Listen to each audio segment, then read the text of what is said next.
नमस्कार दोस्तों, मेरा नाम है विजय कुमार और आप देख रहे हैं कॉमिक्स पिटारा चैनल को। तो चलिए दोस्तों, तिरंगा और इंस्पेक्टर स्टील का ये 2-in-1 विशेषांक को शुरू करते हैं, जिसका नाम है बॉडीगार्ड।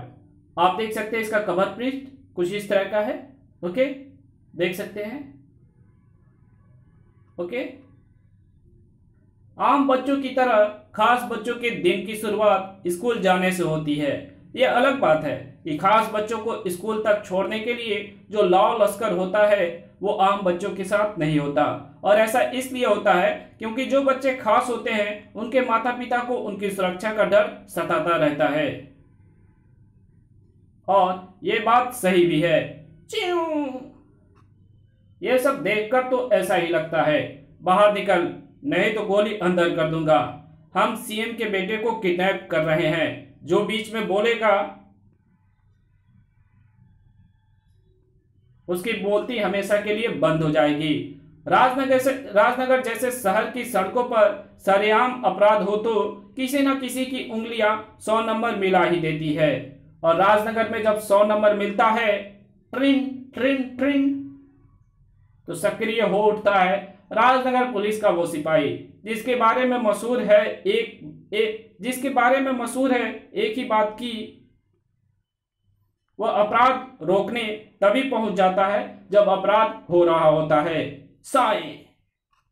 और अपराधियों को वश में करने के लिए उसके मुंह से निकलती है यही मशीनी आवाज, यू आर अंडर अरेस्ट।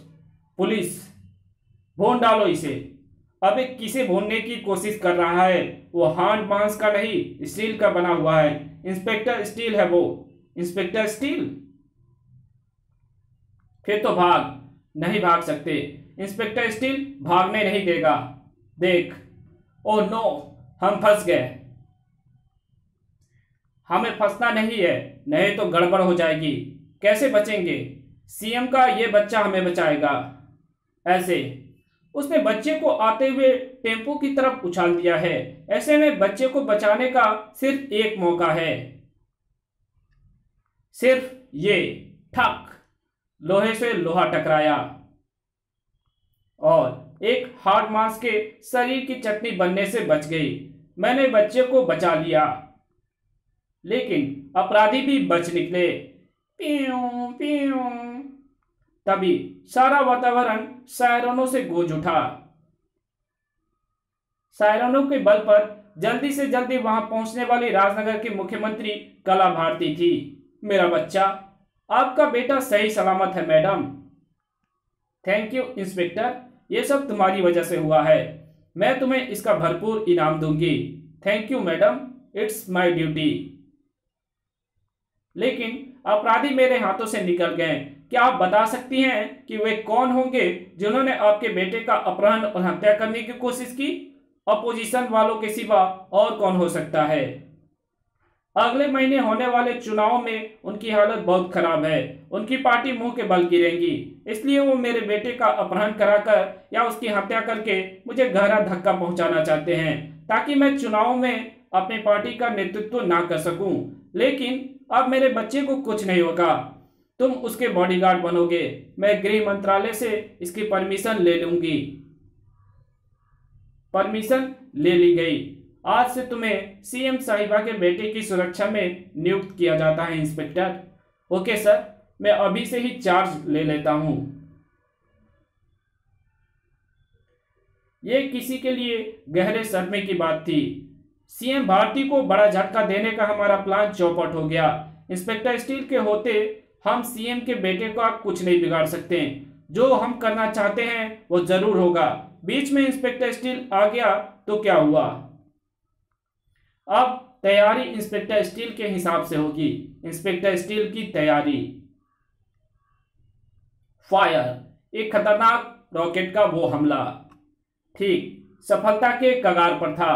लेकिन सफलता के कगार तक पहुंचने का मतलब सफलता नहीं होता, और तब तो बिल्कुल ही नहीं जब सामने इंस्पेक्टर स्टील मौजूद हो।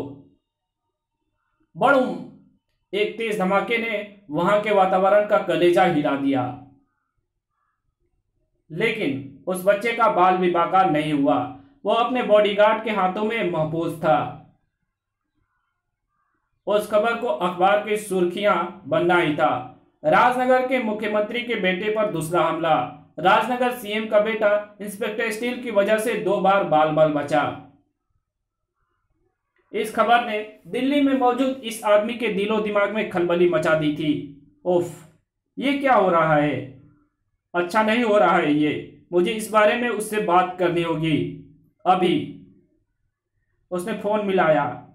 वो देर तक फोन पर बात करता रहा और आखिर में, मैं कुछ नहीं जानता, मैं अब दिल्ली में नहीं रुक सकता, मैं राजनगर आ रहा हूं। इतना कहकर उसने फोन रख दिया और राजनगर रवाना होने की तैयारी में जुट गया। लेकिन उसे क्या मालूम था कि कोई उससे पहले ही तैयारी कर चुका है उसे जहन्नुम रवाना करने की। तुम गलत रास्ते पर चल रहे हो, इसलिए तुम्हें इस रास्ते पर नहीं। कौन हो तुम और तुमने मेरा रास्ता क्यों रोक लिया है? तुम गलत रास्ते पर चल रहे हो, इसलिए तुम्हें इस रास्ते पर नहीं, मौत के रास्ते पर जाना है, जिस पर तुझे भेजने के लिए बॉडीगार्ड आया है। बॉडीगार्ड जिसकी भी बॉडी को काटता है उसके मुख से ऐसे ही चीख निकलती है, और मैं जिसकी बॉडी को ढूंढना शुरू करता हूं उसके मुंह से ऐसी चीख निकलती है। कौन है ये? जवाब भी बॉडीगार्ड के हलक से ही निकला। तिरंगा।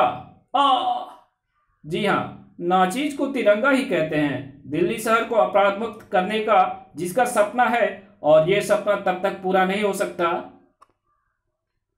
जब तक आप जैसी नापसंद चीजें इस शहर में मौजूद है। बॉडीगार्ड हर चीज को काट डालता है। कमाल है, मैं आपको आप कह रहा हूं और आप सांप की तरह हरकतें कर रहे हैं। इसका मतलब मुझे आप छोड़कर तू पर आना होगा और तेरा थोबड़ा तोड़ना होगा। गुस्से ने बॉडीगार्ड को मानो पागल कर दिया। तेरे बॉडी के तो इतने टुकड़े करूंगा कि उन्हें गिरने वाले बाबले हो जाएंगे। ओह, इसके हाथों पर अब कई कटर नजर आने लगे हैं, जिनसे ये मुझे काट डालने की फिराक में है। इसे जल्दी ठिकाने लगाना होगा। बिजली की सी तेजी से चलते अपने तेज वारों से बॉडीगार्ड को बेहोश करके तिरंगा उस घायल पड़े व्यक्ति की तरफ पलटा। कौन हो तुम? जवाब में उसके मुंह से कुछ और ही शब्द निकले। राजनगर बच्चा, खतरा, बचाओ। इससे ज्यादा वो कुछ ना बोल सका। ओह, ये तो बेहोश हो गया, लेकिन मेरी बात का जवाब नहीं दे गया, सिर्फ अपनी बात बता गया। खैर, मुझे तुरंत ही इसे अस्पताल पहुंचाना है। रास्ते में मैं इसके कपड़ों की तलाशी लेकर ऐसे किसी चीज को खोजने की कोशिश करूंगा जिससे इसकी शिनाख्त हो सके। इस बेहोश आदमी को अस्पताल में भर्ती करवा कर तिरंगा जब बाहर निकला तो उसके हाथ में एक कार्ड था। इस कार्ड के मुताबिक उसका नाम रामदास अवस्थी है और ये सुल्तानपुरी के स्लम एरिया में रहता है। मुझे उसके घर पहुंचकर उसके घर वालों को उसकी खबर देनी होगी। तिरंगा उसके घर पहुंचा तो उसे पता चला इस घर में तो वो अकेला रहता था। कुछ साल पहले उसकी एक पत्नी एक बेटे को छोड़कर मर गई थी। बेटा? ओह, उसने बेहोश होते होते किसी बच्चे का जिक्र किया था और साथ ही जिक्र किया था राजनगर शहर का, यानी उसका बच्चा राजनगर में कहीं है। और इस समय रामदास अवस्थी जिस हालत में है उसके रहते मेरी ये मॉरल ड्यूटी बनती है कि मैं राजनगर जाकर उसके बेटे को उसकी हालत की खबर दूं। लेकिन राजनगर में उसका बेटा कहाँ होगा, ये कैसे पता चले? इस घर की तलाशी लेता हूं, इस तरह शायद मुझे अवस्थी के बेटे तक पहुंचने का कोई सुराग हाथ लग जाए। ये क्या है? रामदास अवस्थी की फोटो उसके बेटे के साथ, और इस फोटो के पीछे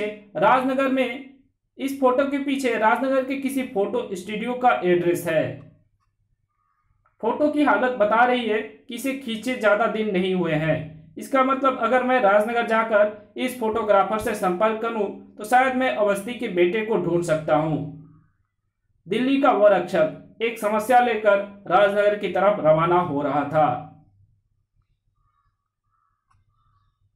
जहां का रक्षक एक बड़ी समस्या से घिरने जा रहा था। और उसकी शुरुआत हो रही थी सीएम के बेटे के एक यांत्रिक खिलौने पर बैठने से। चल मेरे घोड़े टिक टिक टिक टिक। आ बच्चे के हलक से निकली वो हल्की सी चीख इंस्पेक्टर स्टील के कानों में बम के धमाके की मानिंद गूंजी। लॉन में खेलता बच्चा चीखा है, कुछ गड़बड़ है। इस कहानी को यहीं खत्म करते हैं। इसके आगे कहानी पढ़ेंगे इसके पार्ट 2 में। तो मिलते हैं इसके दूसरे पार्ट में। तब तक के लिए बाय। वीडियो अच्छी लगी हो तो वीडियो को लाइक कर देना, चैनल पर नए हो तो चैनल को सब्सक्राइब कर और बेल आइकन को जरूर प्रेस कर देना। ओके, और इस वीडियो की जहां जरूरत हो वहां पे इसको शेयर भी कर देना, एक अच्छा सा कमेंट भी कर देना। ओके, और आप हमें सपोर्ट कर सकते हो अगर हमारा काम आपको पसंद आता है तो आप हमें सपोर्ट कर सकते हो। ओके, या तो आप ज्वाइन बटन पे क्लिक कर हमारे चैनल के मेंबरशिप को ज्वाइन कर सकते हो, या डायरेक्टली मुझसे संपर्क कर आप हमें सपोर्ट कर सकते हो। Thank you very much video देखने के लिए।